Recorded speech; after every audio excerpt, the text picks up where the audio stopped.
Welcome to Lotus Light Teachings. Today, we invite you to join us on a journey through the intricate dance of human connections. Have you ever wondered if the people who cross your path do so by mere chance, or if there's a deeper, cosmic purpose guiding these encounters?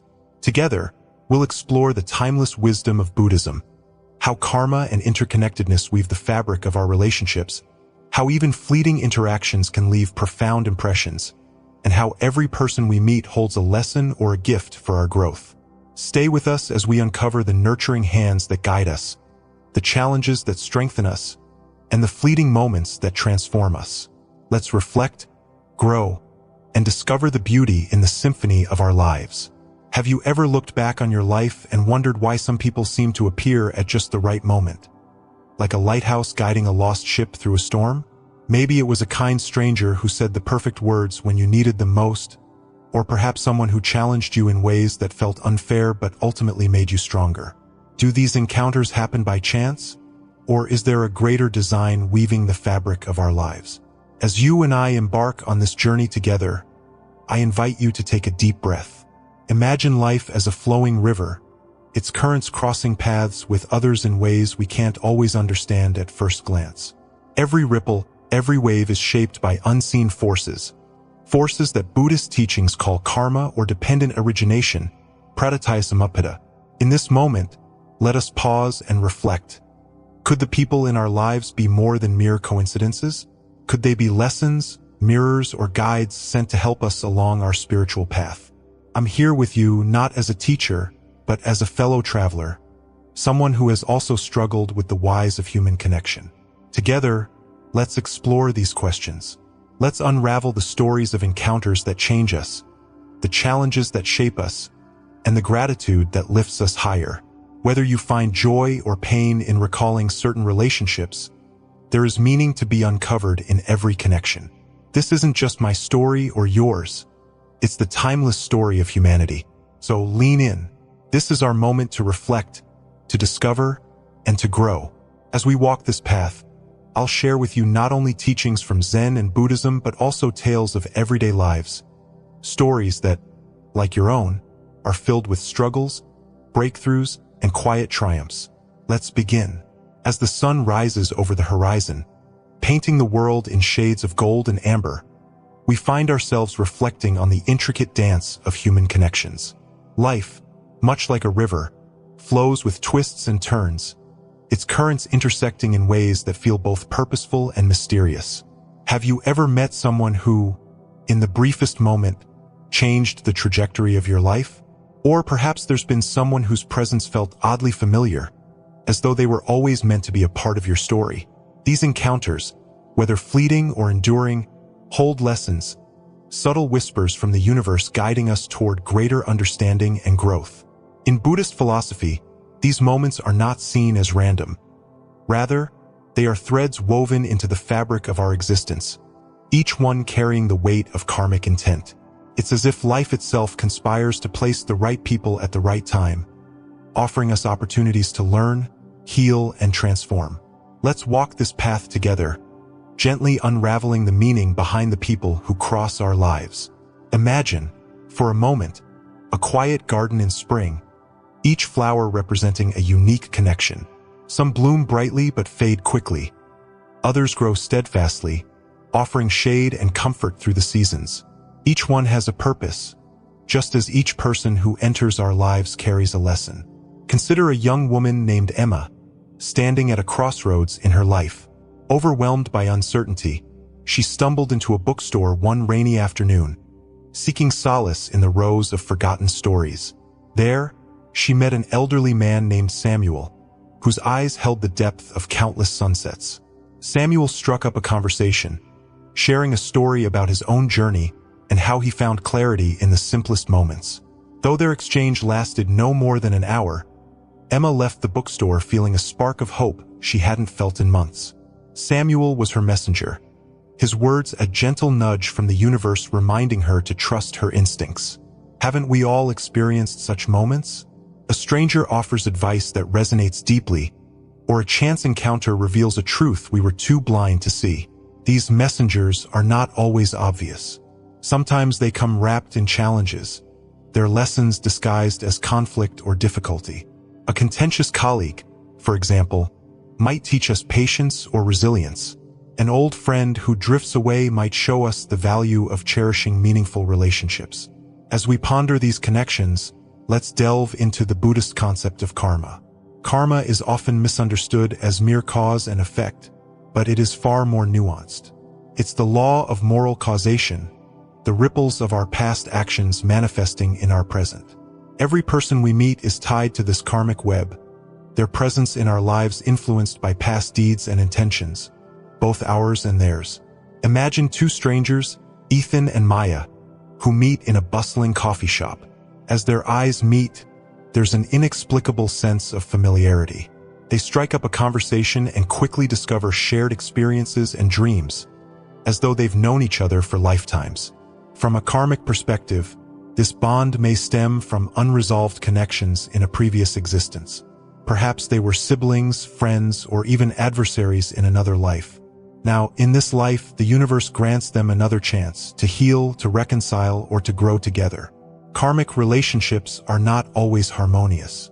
They can be challenging, forcing us to confront parts of ourselves we'd rather avoid. A demanding boss might mirror our own insecurities, pushing us to cultivate confidence. A partner who betrays us might compel us to reevaluate our boundaries and self-worth. While these encounters may feel painful, they serve a higher purpose. They are the universe's way of guiding us towards self-awareness and liberation. I remember a story shared by a dear friend, Sophia. She spoke of a neighbor named Eleanor, a woman whose stern demeanor often rubbed people the wrong way. Yet, over time, Sophia began to notice something beneath Eleanor's tough exterior, a profound loneliness and a quiet yearning for connection. Through acts of kindness and patience, Sophia broke through Eleanor's walls, discovering a kindred spirit who had faced unimaginable loss. What seemed like an ordinary, difficult relationship became a profound lesson in compassion and understanding. Eleanor taught Sophia that beneath every hardened exterior lies a story waiting to be told. These connections remind us of the garden I mentioned earlier. Each person is a seed, and their impact depends on how we nurture the encounter. Some seeds flourish into vibrant blooms, while others challenge us like thorns. But even the thorns have value, teaching us caution and care. In reflecting on why people enter our lives, it's essential to approach each relationship with openness and curiosity. What is this person here to teach me? How can I grow through this connection? By shifting our perspective, we transform even the most challenging encounters into opportunities for self-discovery. Picture a monk sitting beneath a sprawling Bodhi tree, his serene gaze fixed on the horizon. He recalls the faces of those who have crossed his path, the mentor who guided him with wisdom, the rival who tested his patience, the stranger who inspired him to take a leap of faith. Each one, he realizes, was sent not by chance but by the gentle hand of karma. They were teachers, mirrors, and guides, shaping his journey in ways he could only appreciate with time. And so it is with us. Life is a series of interconnected moments, each one carrying the potential for growth. The people we meet are not mere actors in a play. They are co-authors of our story, weaving their lessons into the narrative of our lives. As we navigate this journey, let us honor these connections, cherishing the wisdom they bring. The next time someone enters your life, be it a fleeting acquaintance or a lifelong companion, pause and reflect. What gift might they carry? What role might they play in your unfolding story? And, perhaps most importantly, what lessons are you here to offer them in return? Part 3. The 3 types of people in our lives. As we navigate the winding paths of life, people cross our journey like the changing seasons. Some bring warmth and comfort, like the nurturing embrace of spring. Others challenge us, like the harsh winds of winter, forcing us to grow stronger. And then there are those fleeting moments, encounters as transient as the golden hues of autumn, that leave us transformed in ways we may not immediately understand. If we pause to reflect, we begin to see that these people, whether they stay for a moment or a lifetime, play a profound role in shaping who we are. There's a story I'd like to share, one that begins under the shade of a cherry tree in full bloom. A young man named Hiroshi once sought the guidance of a wise monk, burdened by confusion about the people in his life. "Master," Hiroshi asked, his voice tinged with frustration, "why do some people lift me up, while others seem to tear me down? And why do some appear briefly, leaving me forever changed?" The monk, with a serene smile, gestured to the cherry tree. "Look closely, my child. The blossoms, the wind, the falling petals, all are here for a reason. Some to shade us, some to test us, and some to remind us of life's fleeting beauty. Let's start with the nurturers, those gentle souls who, like the roots of the cherry tree, anchor us during the storms of life. They are the mentors, the friends, the family members who guide us when the path feels uncertain. I remember a time when I was at a crossroads in my career, overwhelmed and unsure of the next step. That's when I met Mr. Langston, an older colleague who saw potential in me when I couldn't see it in myself. His words were simple yet profound. "Every challenge is just a step on the staircase of growth. Don't fear the climb. Embrace it." His guidance helped me realign my goals and, more importantly, reminded me of my own strength. Nurturers come in many forms. Perhaps it's a teacher who stays late to help you understand a difficult concept, or a friend who listens without judgment when you need to pour your heart out. They may not solve your problems, but their presence makes the weight of the world a little lighter. Just like the cherry tree's roots, they provide stability, allowing us to grow and flourish. But not everyone in our lives offers comfort. Some are challengers, the people who test our patience, resilience, and understanding. They push us to confront our weaknesses, often in ways that feel uncomfortable or even painful. In Zen philosophy, it is said that your greatest enemies are your greatest teachers. This teaching reminds us that the individuals who seem to create the most friction in our lives often carry the most valuable lessons.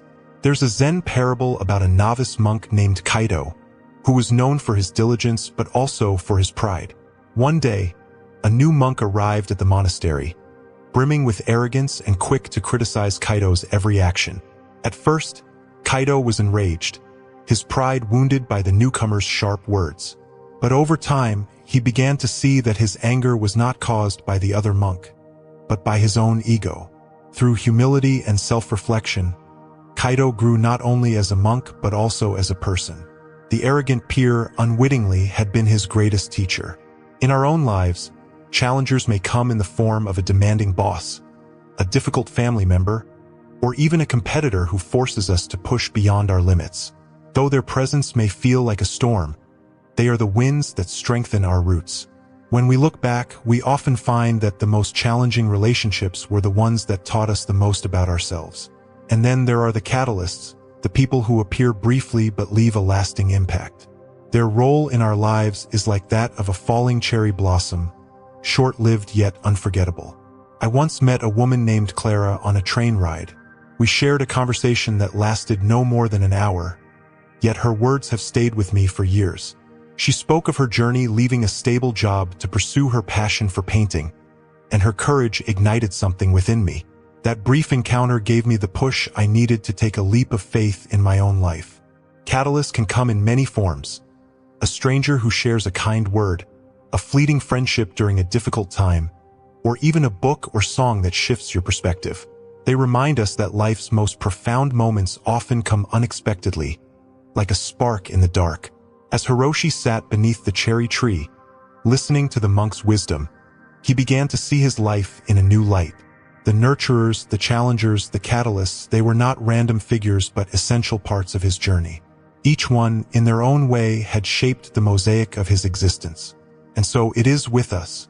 The people in our lives, whether they comfort, challenge, or inspire us, are all part of a greater design. They teach us to grow, to reflect, and to embrace the ever-changing seasons of life. The next time you encounter someone who stirs your heart or tests your patience, pause for a moment. Ask yourself, what lesson might they be here to teach me? And remember, just as they shape your path, you too are shaping theirs. Life is a dance of connections, and every step brings us closer to understanding ourselves and the world around us. So, let us honor each encounter, nurturing the roots, weathering the storms, and cherishing the fleeting beauty of falling blossoms.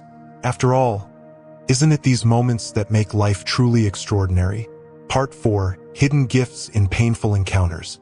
Imagine yourself walking through a quiet forest at dawn, the air cool and damp with morning dew. The path ahead is uneven, strewn with stones and tangled roots.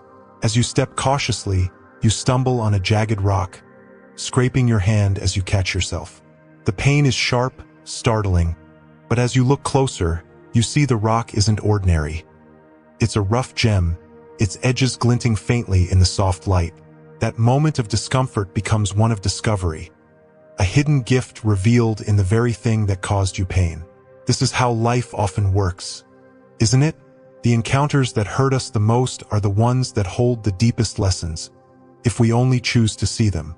Painful encounters often feel like storms, sudden, intense, and seemingly destructive. They test our resilience, shake our confidence, and leave us questioning our worth. But hidden within these experiences are teachers in disguise, quietly shaping us into stronger, wiser versions of ourselves. Let me tell you a story, one that speaks of betrayal and transformation, of pain that blossoms into compassion. In a secluded monastery nestled among misty mountains, there lived a young monk named Tetsuo. His heart was pure, his dedication unwavering, and he was loved by all who knew him. But Tetsuo had one close friend, Akira, with whom he shared everything. They meditated together, worked side by side, and dreamed of enlightenment as brothers in spirit. Tetsuo trusted Akira deeply, never doubting his loyalty. But as life often teaches us, trust is both a gift and a vulnerability. One fateful day, an accusation arose in the monastery. A sacred relic had gone missing, and suspicion fell upon Tetsuo. Shocked and heartbroken, he soon discovered that the accuser was none other than Akira.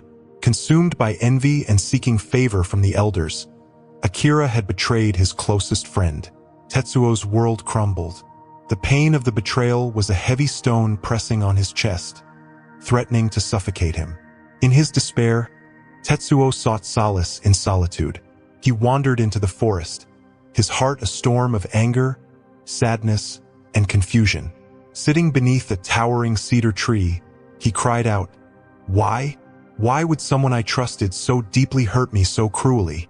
His voice echoed in the stillness, unanswered. Days turned into weeks, and though the sting of betrayal remained, Tetsuo began to notice the gentle rhythm of the forest. The rustling leaves, the babbling brook, the soft chirping of birds, all seemed to whisper a quiet truth. Life flows forward, always. As Tetsuo sat in meditation one evening, he began to see his pain not as an enemy but as a teacher. Akira's betrayal had shattered his illusions, but it also illuminated his own attachments, his need for approval, his longing for certainty in relationships. Slowly, Tetsuo learned to let go, not with bitterness, but with compassion. He realized that Akira's actions were born of his own struggles, his own unmet desires. In forgiving Akira, Tetsuo freed himself from the chains of resentment.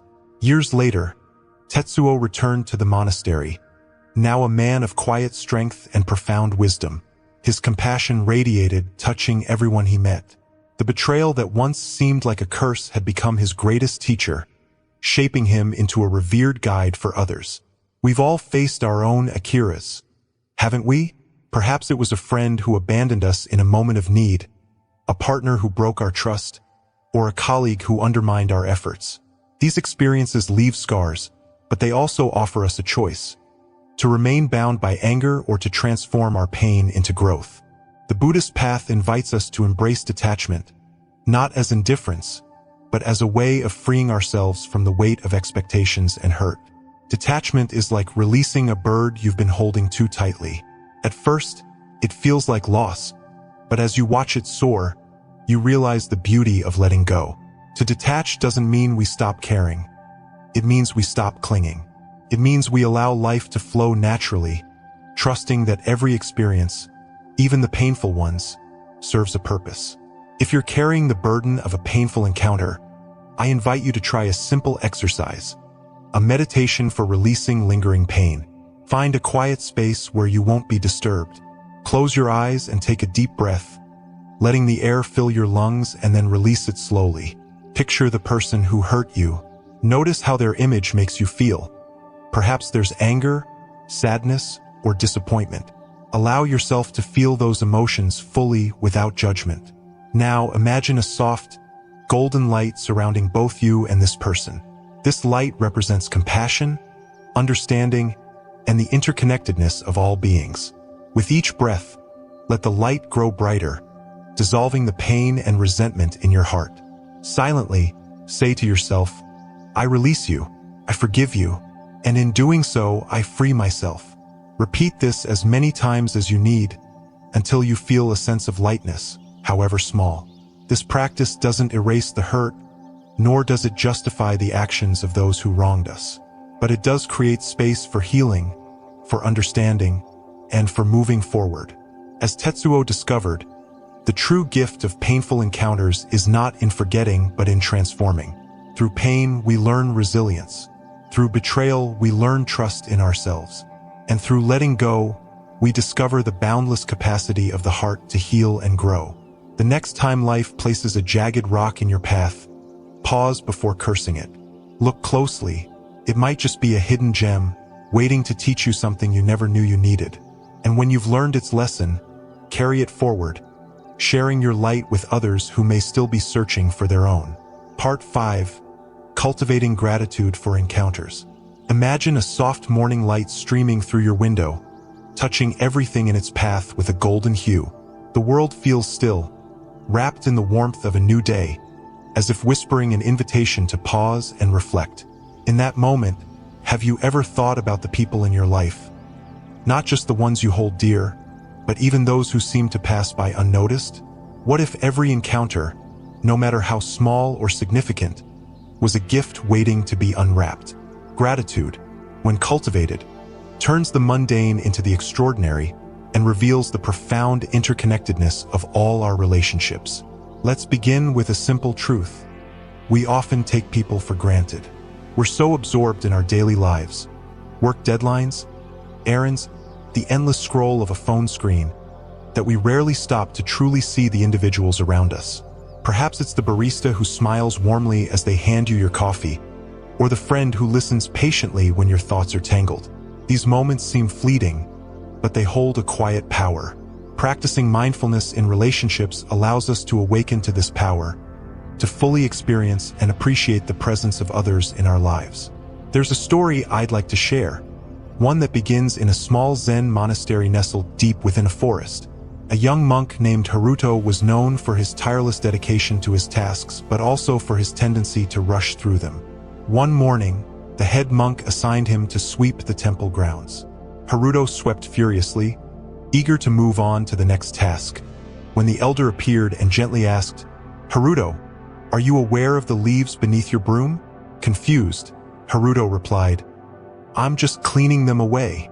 The elder smiled and said, "Every leaf you touch has traveled far, carried by the wind to rest here.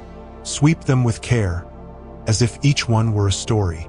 This small moment became a turning point for Haruto. He began to slow down, not just in his chores, but in his interactions with others. He learned to truly listen when a fellow monk spoke, to notice the kindness in a shared glance, and to appreciate the silent companionship during meditation. Haruto's story reminds us that mindfulness is about being fully present, not just physically, but emotionally and spiritually, with those around us. It's about seeing the leaves in our lives, each encounter a unique story contributing to our shared journey. How can we bring this practice into our daily lives? It begins with small steps. The next time you're speaking with someone, set aside distractions. Put down your phone, silence the noise in your mind, and give them your undivided attention. Listen not just to their words, but to the emotions behind them. Notice the subtle gestures, the pauses, the tone of their voice. This level of presence creates a space where true connection can flourish, where gratitude naturally arises. One practice I found deeply transformative is a mindfulness exercise I call the gratitude circle. At the end of each day, take a few quiet moments to reflect on your interactions. Picture each person you encountered, no matter how briefly, and ask yourself, what did they bring into my life today? Perhaps a colleague's joke lightened your mood, or a stranger's compliment boosted your confidence. Even a difficult conversation might hold a hidden lesson, a chance to practice patience, empathy, or forgiveness. As you reflect, silently thank each person in your mind. This simple exercise turns everyday interactions into opportunities for growth and appreciation. Another powerful tool for cultivating gratitude is keeping a gratitude journal, a space to record the lessons and blessings each encounter brings. Imagine opening a notebook and writing, "Today, I learned patience from a long line at the grocery store. I felt warmth from a neighbor's smile. I found clarity in a candid talk with a friend." Over time, these entries become a treasure trove of insights, a tangible reminder of how richly your life is woven with the threads of human connection. Let me share a personal example. A few years ago, I started my own gratitude journal during a particularly challenging time. At first, it felt awkward, like searching for drops of water in a dry well. But as the days passed, I began to notice the small yet significant gifts around me. A kind word from a coworker, a shared laugh with a stranger, even the quiet presence of my dog resting at my feet. Writing these moments down transformed my perspective. The more I acknowledged the goodness in my life, the more I found to be grateful for. Gratitude doesn't erase life's difficulties, but it softens their edges. It shifts our focus from what's lacking to what's abundant, from what's painful to what's possible. In relationships, gratitude becomes a bridge, connecting us to others in a way that fosters understanding and love. When we recognize the value of those around us, we naturally treat them with greater kindness and respect. There's a beautiful Zen saying, "The greatest gift you can offer another is your presence." In a world that often feels hurried and disconnected, being fully present with someone is an act of profound generosity. Whether it's through a shared conversation, a simple gesture, or a quiet moment together, your presence says, "You matter. I see you." As we journey through life, let's strive to see the people around us not as background characters, but as integral parts of our story. Let's thank the nurturers who support us, the challengers who push us, and even the catalysts who spark change in ways we don't always expect. Each one is a leaf beneath our broom, a story carried to us by the winds of life. So tonight, as the day settles into stillness, take a moment to reflect. Who touched your life today, and how did they shape your journey? Write it down, or simply hold it in your heart. And as you drift into sleep, let your mind whisper a quiet thank you to the universe for the countless ways it connects us all. Part 6. Navigating Toxic Relationships.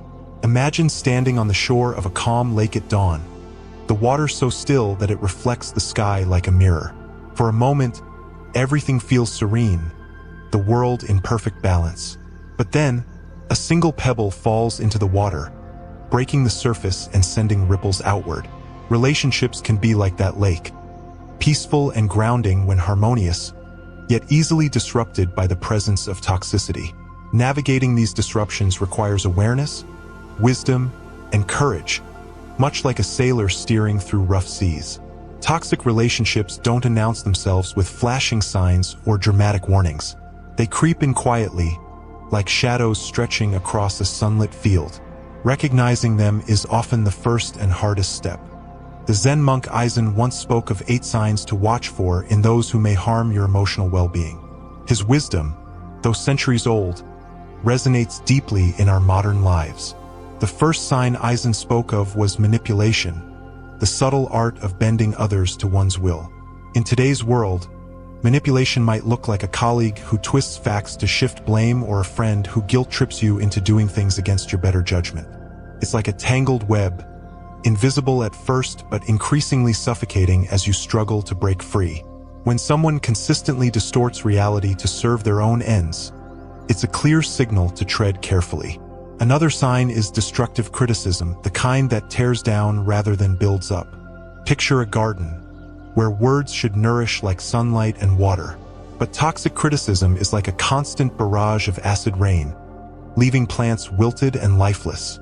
Perhaps you've encountered someone who mocks your dreams, belittles your efforts, or finds fault in everything you do. Over time, this erosion of confidence can leave scars, but recognizing it for what it is, a reflection of their own insecurities, can help shield you. Eisen also warned of those who instigate conflict, thriving on chaos and discord. Have you ever had a friend or coworker who seems to stir trouble wherever they go, pitting people against each other or creating drama for no reason? It's like being caught in a whirlwind, where peace is elusive and trust feels fragile. These individuals draw strength from division, making it crucial to anchor yourself firmly in truth and clarity. Another sign is the need for control, a toxic trait that can appear in subtle or overt ways. Imagine sharing your plans with someone, only to have them undermine your decisions, steering you toward their preferred outcomes. This control can feel like a leash, limiting your freedom and dulling your sense of self. Recognizing this behavior and asserting your independence are vital acts of self-preservation. There's also the violation of personal boundaries, a sign that's as pervasive as it is damaging. Whether it's a friend who refuses to respect your need for solitude or a partner who disregards your privacy, boundary violations erode trust and safety. Like a fortress with its gates wide open, your emotional space becomes vulnerable to intrusion. Deception is another hallmark of toxicity. The lies, half-truths, and manipulations that leave you questioning reality. Think of a coworker who spreads false rumors to undermine your credibility, or a friend who withholds critical truths, leaving you blindsided. Over time, deceit creates a chasm in relationships, one that's hard to bridge without honesty and transparency. Eisen also spoke of vindictiveness, the tendency to retaliate at the slightest perceived slight. It's like walking on eggshells, constantly fearing the backlash of even the smallest misstep. Perhaps you've known someone who responds to criticism with a vendetta, escalating conflicts rather than seeking resolution. This kind of behavior not only strains relationships but also drains emotional energy, making it essential to step back and protect yourself. The final sign is the constant need for attention, often displayed by those who dramatize every situation or demand the spotlight in every setting. It's exhausting, like trying to tend a fire that consumes all the oxygen in the room. Recognizing this neediness and setting boundaries around your time and energy is an act of self-care. Once you've identified these signs, the next step is learning to set boundaries, a skill that, for many, feels as daunting as walking a tightrope. Boundaries are not walls meant to isolate you, but fences that define and protect your emotional space. They are acts of love, both for yourself and for others, because they foster healthier, more respectful connections. Let me share a story about a monk named Jiro, who lived in a quiet monastery near a rushing river. Jiro was known for his kindness, always eager to help others and meet their needs. But over time, he found himself drained, pulled in every direction by those who took advantage of his generosity. One day, an elder monk observed Jiro carrying heavy buckets of water for others, his shoulders slumped with exhaustion. The elder approached him and said, "Jiro, you carry not just water but the weight of others' expectations. You must learn to say no, not from selfishness but from wisdom." The elder then handed Jiro a single lotus flower and asked him to place it on the river.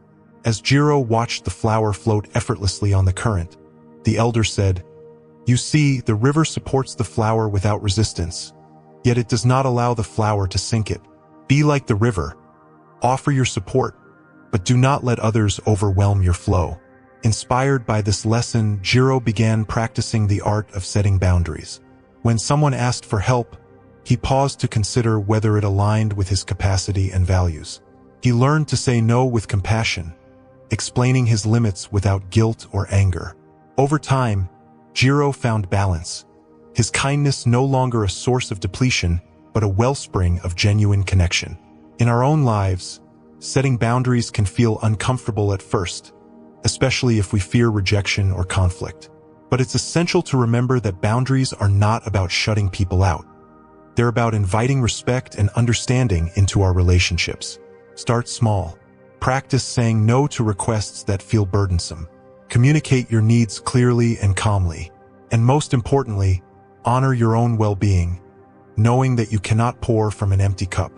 Toxic relationships, though challenging, offer valuable lessons about our own resilience and self-worth. They teach us to recognize the ripples that disturb our peace and to steer our lives toward calmer waters. By cultivating awareness, setting boundaries, and nurturing connections that uplift rather than drain us, we create a space where love, respect, and understanding can flourish. As you reflect on the relationships in your life, ask yourself, who adds harmony to my journey and who disrupts it? How can I honor my own well-being while remaining open to growth? And most importantly, how can I navigate life's waters with the grace of the lotus, floating steadily yet unshaken by the current? In seeking these answers, you may find not just peace but the strength to thrive, no matter the tides. Part 7. The Power of Solitude. Imagine a quiet, sunlit meadow nestled deep within the mountains. The only sounds are the soft whispers of the wind as it dances through the tall grass and the gentle murmur of a nearby stream. Standing in this stillness, you feel a sense of peace, a reminder that solitude is not loneliness, but a sacred space where the soul can breathe. Life, in its relentless busyness, often pulls us away from this stillness. Yet, within solitude lies a profound power, the ability to listen to the whispers of our own heart and rediscover who we truly are. Alina's story begins with a similar longing for connection, though her journey starts in the midst of loneliness. She lived in a bustling town where the streets were always alive with chatter and laughter, yet she felt deeply alone. Each evening, she would watch groups of friends gather, their joy a painful contrast to her solitude. One day, overwhelmed by this emptiness, Alina sought guidance from a wise monk named Kobo, who lived in a monastery on the town's outskirts. Sitting before the monk, her voice trembling, she asked, "Master, why do I feel so lonely? Why does it seem like everyone else has found connection, while I remain unseen?" The monk listened silently, his eyes kind and thoughtful. Then, with a gentle smile, he replied, "Alina, the answers you seek are not in the company of others, but within yourself. Loneliness is not a curse. It is an invitation. Come, let me show you the power of solitude." Over the days that followed, Kobo taught Alina about the beauty of being alone. He introduced her to the practice of noble silence, or Rio Vaka, a discipline embraced by monks to cultivate inner clarity. Silence, Kobo explained, is not merely the absence of words. It is the presence of awareness. When we stop speaking, we begin to hear the truths within us that the noise of the world drowns out. Alina began to practice noble silence, retreating each morning to a quiet grove. At first, the stillness was unsettling. Her mind buzzed with worries and regrets, a cacophony she had long ignored. But gradually, like sediment settling in a jar of water, her thoughts began to clear. In the quiet, she found a new kind of companionship, her own presence. She noticed the simple beauty of sunlight filtering through leaves, the rhythmic beating of her heart, the feeling of breath moving in and out of her body. These moments, though small, were profound. They reminded her that she was complete, even in solitude. Through noble silence, Alina discovered that loneliness and solitude are not the same. Loneliness is a longing for something external, a feeling of incompleteness. Solitude, on the other hand, is a return to wholeness, a space where we can reflect, heal, and grow. History, too, offers us powerful examples of the transformative nature of solitude. Consider the Buddha, who spent years in meditation beneath the Bodhi tree, seeking enlightenment. In the stillness of the forest, free from distraction, he confronted his deepest fears and desires. This solitude allowed him to see the nature of suffering and liberation with unparalleled clarity. His journey reminds us that some of life's most profound insights arise not in the company of others, but in the quiet communion with oneself. But the lessons of solitude are not reserved for monks and sages. In our modern lives, solitude is a gift we can all embrace. It begins with carving out small moments of quiet amidst the noise. Perhaps it's a walk in the park without your phone, a morning spent journaling by the window, or an evening gazing at the stars. These moments of aloneness are opportunities to step back from the world's demands and reconnect with your inner self. There's a story that comes to mind. A friend named Sarah who, like many of us, was constantly busy. She filled her days with work, social commitments, and endless scrolling through her phone, avoiding the discomfort of being alone. One day, feeling burnt out, she decided to take a weekend trip to a remote cabin. There was no internet, no television, just the sound of rustling leaves and the crackle of the fireplace. At first, Sarah felt restless, unsure of how to fill the silence. But as the hours passed, she began to relax. She read books, wrote in her journal, and sat for hours watching the sunset. When she returned home, she told me, "I didn't realize how much I needed that time. It wasn't loneliness, it was freedom." Solitude, when embraced, becomes a wellspring of strength. It teaches us to rely on ourselves, to find peace within rather than seeking it from others. It allows us to reflect on our choices, clarify our values, and nurture our creativity. It's in these quiet moments that ideas take root, that dreams are born, that healing begins. If you're feeling overwhelmed or disconnected, consider creating your own sanctuary of solitude. Start small. Set aside 10 minutes each day to simply sit in silence. Close your eyes, take a deep breath, and tune into the present moment. Notice the sensations in your body, the rhythm of your breath, the sounds around you. Let this be a time to simply be, without judgment or expectation. For those ready to deepen this practice, try scheduling regular alone time for introspection and self-care. It could be a solo hike, a weekend retreat, or even just an hour spent doing something you love in quiet. Use this time to reflect on your journey, to ask yourself meaningful questions. What brings me joy? What do I truly value? What is holding me back? Write down your thoughts, letting them flow freely without overthinking. As Alina discovered, solitude is not something to fear, but a gift to embrace. It is a reminder that you are enough just as you are. In the stillness, you may find not only yourself but also the strength to face the world with clarity and grace. As you end this day, I invite you to step outside or sit by a window. Let the quiet envelop you. Look at the stars, the trees, the moonlight. Feel the rhythm of your breath, the beating of your heart. Know that in this moment you are whole. And in this stillness, may you find the wisdom, peace, and strength that solitude so generously offers. Part 8. The interplay of forgiveness and self-discovery. The sun was setting over the mountains, casting long shadows and bathing the world in a golden light. It was the kind of evening that invited reflection, a quiet pause to look inward.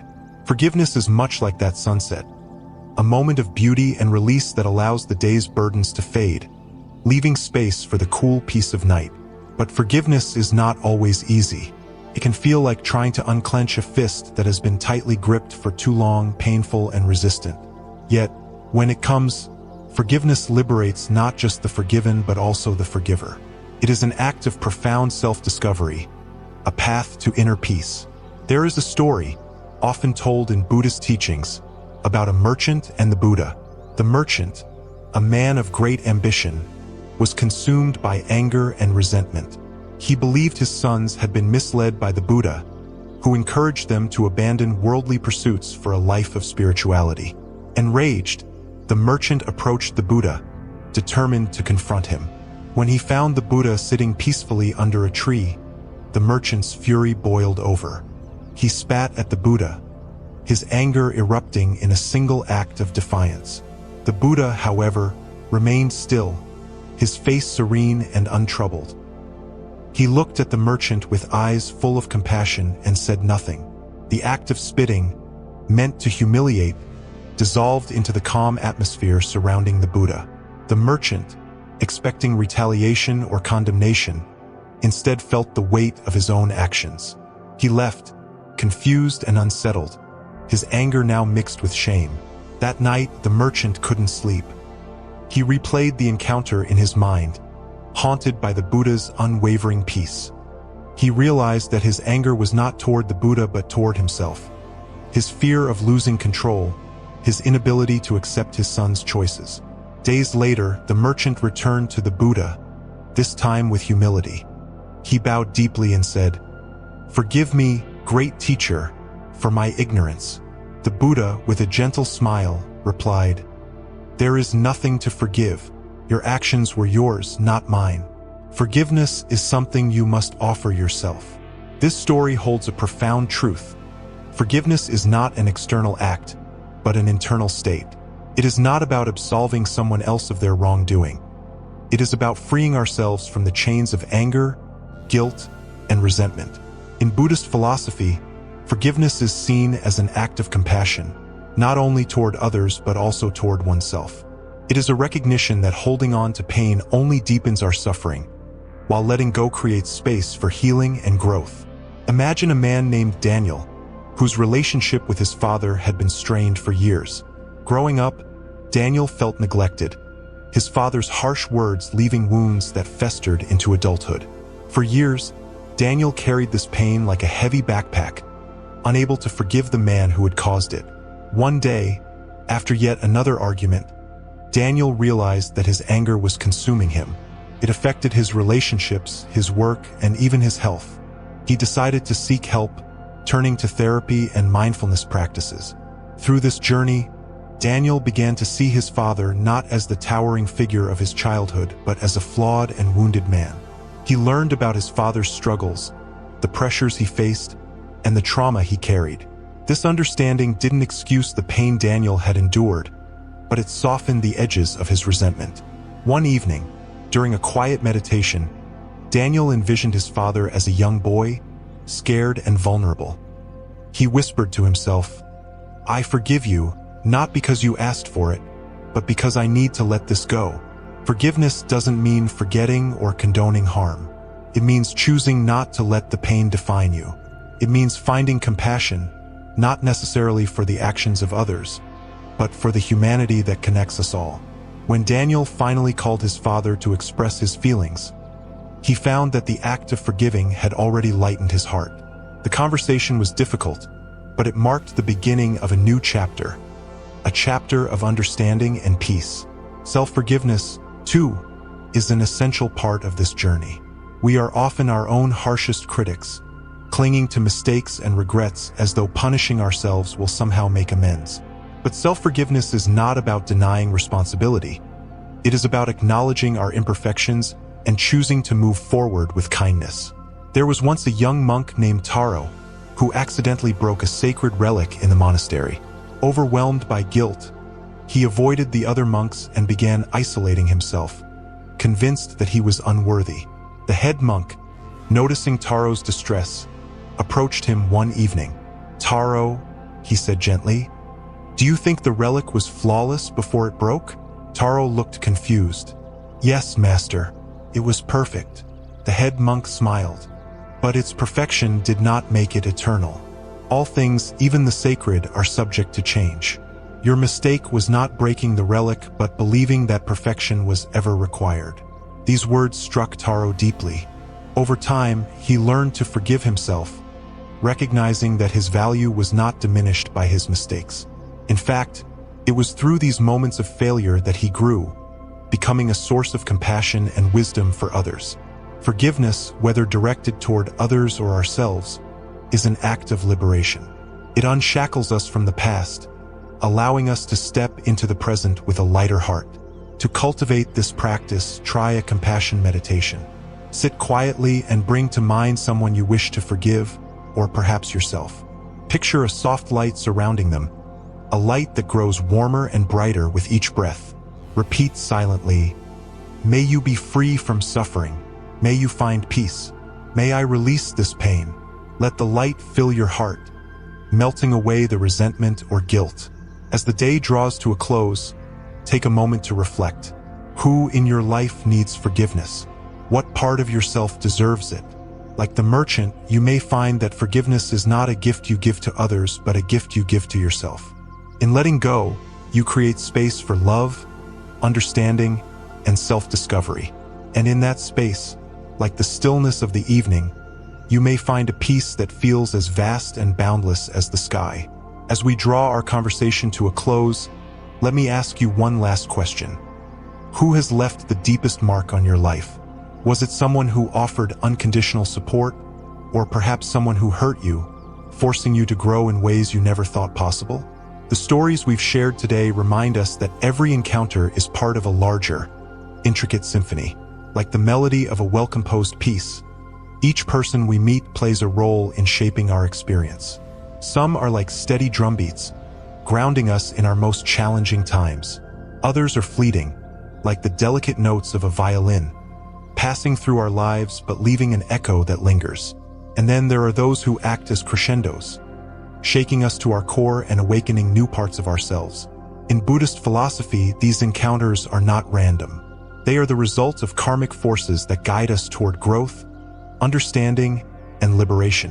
Whether someone brings you joy or challenges, their role in your life is a gift, if you choose to see it that way. Even the most difficult relationships can be teachers, revealing your own strength, patience, and capacity for compassion. So, as we part ways for now, I encourage you to carry these lessons into your life. Take a moment today to reach out to someone who has supported you, or forgive someone who may have caused you pain. And most importantly, reflect on the gratitude you feel for the connections that have shaped your path. Remember, life is a dance of encounters, a symphony of connections. Honor the people who cross your path, for in doing so, you honor yourself. If you found this reflection meaningful, I invite you to continue the conversation with me. Like this video, share it with someone who might need these insights, and leave a comment about the person who has most impacted your journey. Let's create a community where our shared stories inspire growth and understanding. Until we meet again, may your journey be filled with meaningful encounters, and may your heart be open to the lessons they bring.